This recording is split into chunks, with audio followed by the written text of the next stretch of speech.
महात्रिपुरसुंदरी रमण चंद्रमौलीश्वर प्रसाद परिलब्ध वाङ्मय विभूषित आशांतरम निरंतरमुपास्महे निरुपम आत्मविद्या नदी नदीशम अपरिभ्रमं मनसि शंकरार्यं गुरुं श्रुति स्मृति पुराणानाम् आलयं करुणालयं नमामि भगवत्पाद शंकरं लोकशंकरं अपार करुणा सिंधुं ज्ञानदं शांतरूपिणं श्री चंद्रशेखर गुरुं प्रणमामि मुदान्वहम् देवे देहे च देशे च भक्ति आरोग्य सुखप्रदं बुध पामर सेव्यन्तं श्री जयेन्द्रं नमाम्यहम् सदाशिव समारंभां शंकराचार्य मध्यमाम् अस्मदाचार्य पर्यन्तां वंदे गुरु परंपराम्।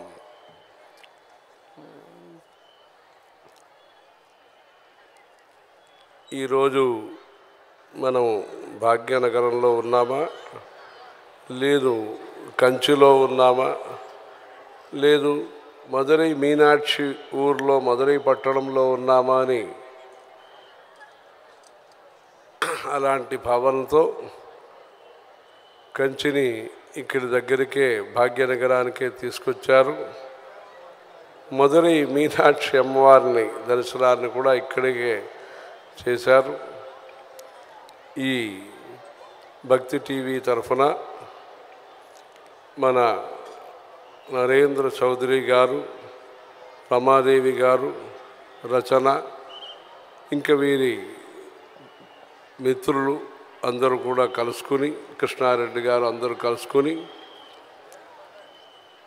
ఈ కోటి దీపోత్సవం అనే కార్యక్రమాన్ని గత 14 సంవత్సరంగా, అంటే 12 సంవత్సరాలకు ఒక తూరి ఆంధ్రదేశంలో కృష్ణా పుష్కరం, గోదావరి పుష్కరం ఇవన్నీ మనం చేస్తున్నాము.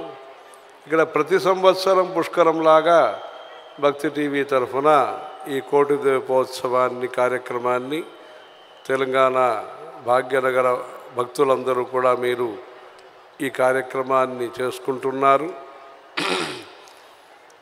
మంచి విశేషమైన ఈ కార్యక్రమం కంచి కామాక్షి, మధురై మీనాక్షి, కాశీ విశాలాక్షి అంటారు.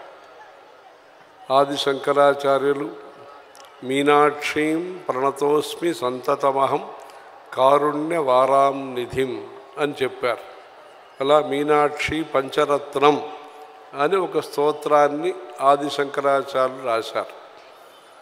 కారుణ్య వారాం నిధిం, కరుణా సముద్రమైన మీనాక్షి అమ్మవారిని నేను ప్రణామం చేస్తున్నాను, నమస్కరిస్తున్నాను అని ఆది శంకరాచార్యులు చెప్పారు.